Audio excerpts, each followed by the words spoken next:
အားလုံးပဲမင်္ဂလာပါကိုကိုတို့ရေ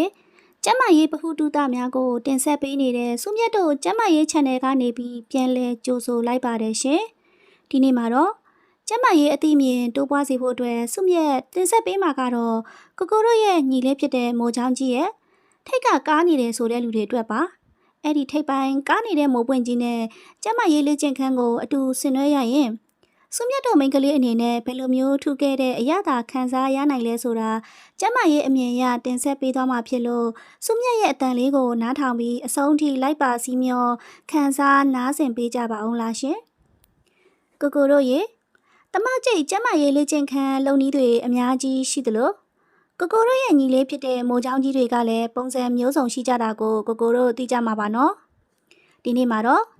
မိုးရာသီမှာအများဆုံးပွင့်တဲ့မိုးပွင့်ကြီးနဲ့တူတဲ့ကိုကိုတို့ရဲ့ညီလေးကျမရေးဆွမ်းဆောင်ချက်ကြီးတွေကိုအဓိကထားပြီးပြောပြပေးသွားမှာပဲဖြစ်ပါတယ်ရှင်။ခေါင်းပိုင်းကားနေတဲ့မိုးပွင့်ကြီးကိုမြင်လိုက်ရတာနဲ့တင်မိန်းကလေးအများစုရဲ့ညီမလေးကိုအရေးတွေဆူရွှဲလာစေအောင်ဆွဲဆောင်မှုရှိစေပါတယ်နော်။စိတ်ကူးနဲ့တင်ခေါင်းကားမိုးပွင့်ကြီးနဲ့ကျမရေးလေးကျင်ခန်းကြီးကို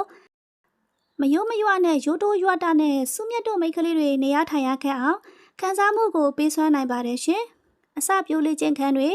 အပြန်လန်ဆင်နွှဲကြတဲ့အခါမှာလဲငရုတ်ကြပွေးနဲ့ငရုတ်စုံနဲ့ထဲထောင်းသလိုအားရပါရထောင်းပေးရရင်လဲစုမြတ်တို့မိန်းကလေးတွေလက်နဲ့မဆန်လောက်အောင်တုတ်တုတ်ခဲခဲမိုးချောင်းကြီးကိုကန်ရတဲ့ခံစားမှုကအရန်ကောင်းပြီးကျမရေးလေးကျင်ခန်းကြီးကိုချွတ်ထွက်အောင်လေ့ကျင့်ရင်လူကထူးထူးကဲကဲနဲ့ရှူးရှူးရှက်ရှက်ဖြစ်လာစေပါတယ်နော်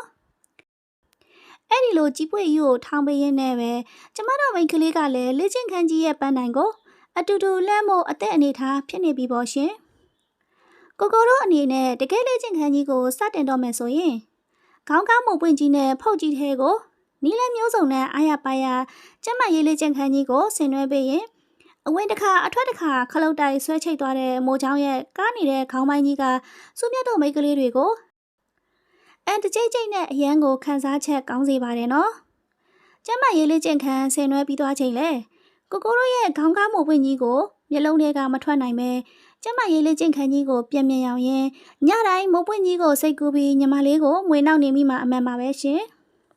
ဒါကတော့ခေါင်းကားမိုးပွင့်နဲ့ကျမရေးလေးကျင့်ခန်းကြီးကိုဆင်နွှဲရင်မိန်းကလေးတွေအများစုဘယ်လိုခံစားရလဲဆိုတာဖြစ်ပါတယ်ဟုတ်ကဲ့ပါဒီနေ့စုမြတ်ပြောပြပေးခဲ့တာကတော့ကိုကိုတို့အတွက်ပျော်စရာဒုက္ခအပြည့်ရမယ်ကျမရေးဗဟုသုတလေးတစ်ခုပဲဖြစ်ပါတယ်ရှင်နောက်ရက်တွေမှာလည်းအခုလိုခန္ဓာကိုယ်အတွက်အကျိုးရှိတဲ့ကျမရေးလေ့ကျင့်ခန်းနဲ့ကျမရေးဗဟုသုတများကိုမျှဝေသွားမှာဖြစ်လို့ကျမတို့ channel လေးကို like and subscribe လေးလုပ်ပြီးအားပေးသွားကြပါအောင်ရှင်အားပေးသူတိုင်းကိုစုမြတ်အနေနဲ့အားလုံးကိုကျေးဇူးတင်ပါတယ်